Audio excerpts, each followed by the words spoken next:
Welcome back, and in this video of the Networking Fundamentals series, I want to step through the architecture and challenges of distributed denial of service attacks known as DDoS attacks. Now we've got a lot to cover, so let's get started. Distributed denial of service attacks come in many forms, a few different ways of achieving the same end goal, which is to overload websites or other internet-based services. The idea is to generate some kind of traffic which competes against legitimate connections and overloads the hardware or software providing the service.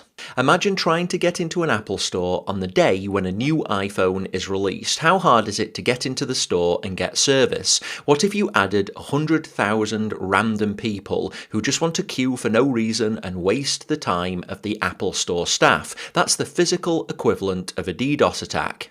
The challenge when dealing with DDoS attacks come from the distributed nature of those attacks. It's hard to identify and block traffic because there can be millions of IP addresses involved with larger internet scale attacks. Dealing with DDoS attacks requires specific hardware or software protections. We won't be covering those in this video. I'm limiting this to just discussing how DDoS attacks work, so the architecture of all of the different types of DDoS attacks. Now, DDoS attacks themselves generally fit into one of three categories. First, application layer attacks, such as HTTP floods, and these take advantage of the imbalance of processing between client and server. It's easy for you to request a web page, but it's often very complex for a server to deliver that same page. If you multiply that load difference by a billion, then you can have a potentially devastating attack. Next, we've got protocol-based attacks such as SYN floods, and a SYN flood takes advantage of the connection-based nature of requests. Normally, a connection is initiated via a three-stage handshake, which I detail in a separate video of this series. Well, SYN floods spoof a source IP address and initiate the connection attempt with a server. The server tries to perform step 2 of the handshake, but it can't contact the source address because it's spoofed. In general, it hangs here waiting for a specified duration, and this consumes network resources. And again, if you multiply this effect by a billion, this can have significant impact on your ability to provide a service. Lastly, we have volumetric attacks such as DNS amplification, and this relies on how certain protocols such as DNS only take small amounts of data to make the request, such as a DNS resolution request, but in response to that, they can deliver a large amount of data. So one example is an attack of this nature might make requests to DNS servers with a large number of independent requests where the source address is spoofed to be the actual IP address of our website. The DNS servers, potentially hundreds or thousands of them, respond to what they see as legitimate requests and overwhelm a service. DDoS attacks are often orchestrated by one or a small number of people who are in control of huge botnets, and botnets are constructed of machines such as your laptop or your desktop infected with malware. Most attacks come from these botnets, which are constructed from infected hosts, and the owners of these hosts don't even realize that they're part of the attack. Now let's look at how these attacks work visually, but before we do that, it's worth reviewing what a valid application architecture should look like.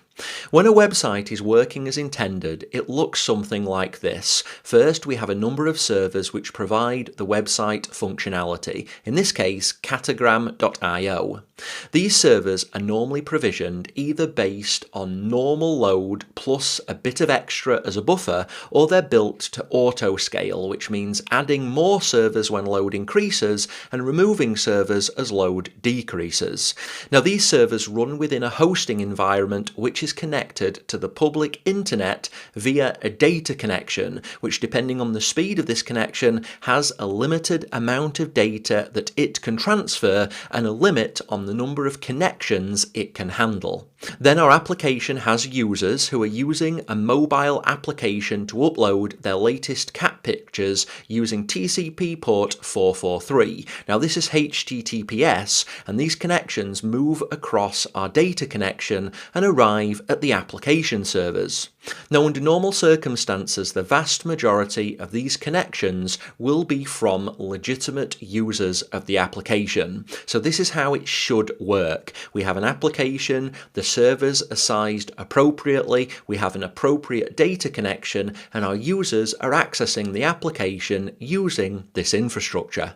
Now let's step through what happens with the various different forms of DDoS attack. The first type of DDoS attack is the application layer attack. Architecturally, behind the scenes we have an attacker who is controlling a network of compromised machines known as a botnet. This botnet, or more specifically the machines which form the botnet, are distributed geographically, and in most circumstances the real owners of these machines have no knowledge that they've been compromised. An application layer DDoS attack, as I mentioned at the start of this video, uses the computational imbalance of client-server communications as an attack method.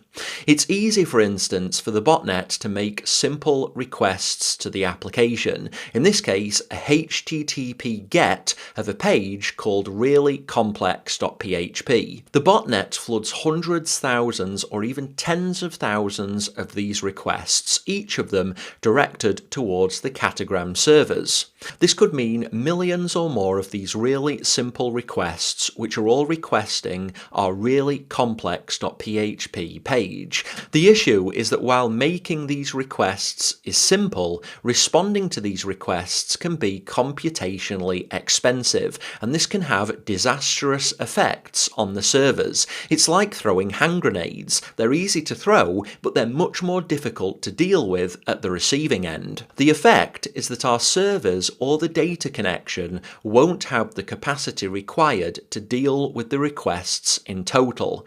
The fake attack-based requests will prevent the legitimate requests reaching the servers in a timely way, and this can cause performance issues or failures, essentially a general decrease in service levels.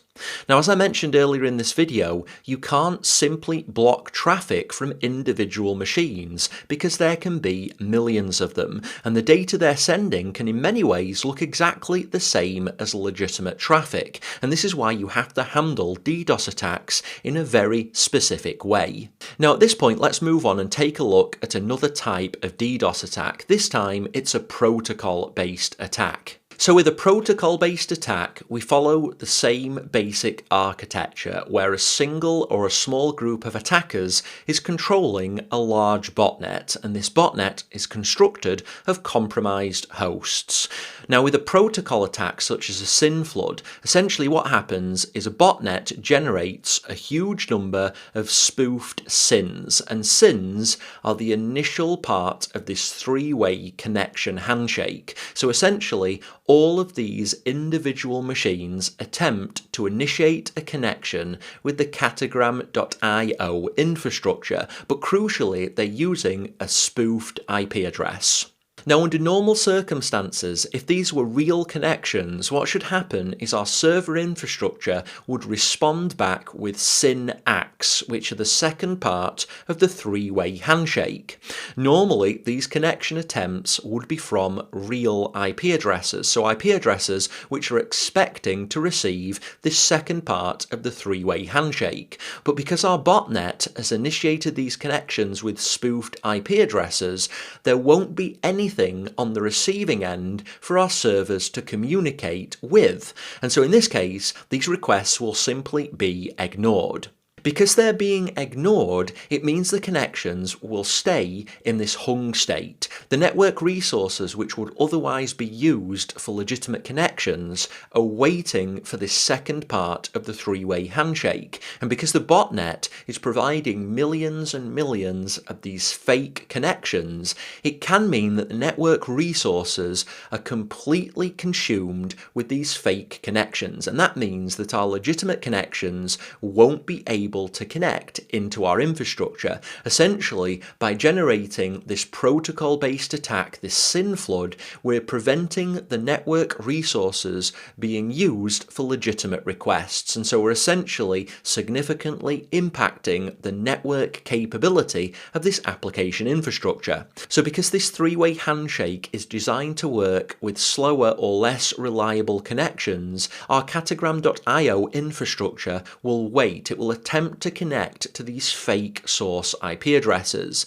And while these connections are waiting for this second part of the three-way handshake, these resources can't be used for legitimate connections. And so if the botnet is large enough, if it contains a sufficient number of compromised hosts, then it can, in theory, completely take down the service provided by the catagram.io infrastructure. Now let's move on to the third type of attack which I want to cover in this video, and that's known as a volumetric or amplification-based attack. Now this type of attack is still orchestrated by a single person or a small group of people, but with this type of attack the size of a botnet can be much smaller because an amplification attack exploits a protocol data imbalance.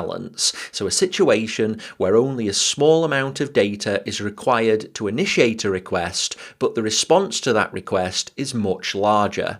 In this case, our smaller botnet makes a large number of requests to a large number of DNS servers. The requests can be made to a large number of DNS servers and be done frequently because the amount of data that it takes to make the request is relatively small.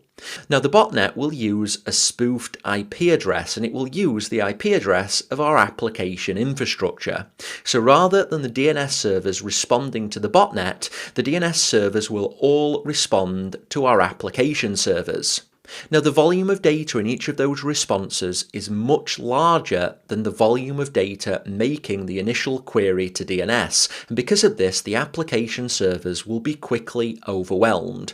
This will generally affect the data connection to our application infrastructure rather than the application server itself, and this will mean that legitimate application users experience degraded levels of performance because they're competing to use the same total capacity of the application data connection with these fake responses coming in from all of these DNS servers. So this type of attack does impact our application's ability to provide service because the amount of data that our connection provides is consumed, but it's done so in a way which uses amplification. So rather than the botnet being required to consume the same amount of bandwidth as our application needs to tolerate, this type of attack can use a tiny amount of bandwidth to initiate the attack, but consume a large amount of bandwidth on the application side. And this makes this type of attack ideally suited to take down larger websites or applications. So these are three different common types of DDoS attacks which you might come across as a solutions architect, an engineer, or a developer.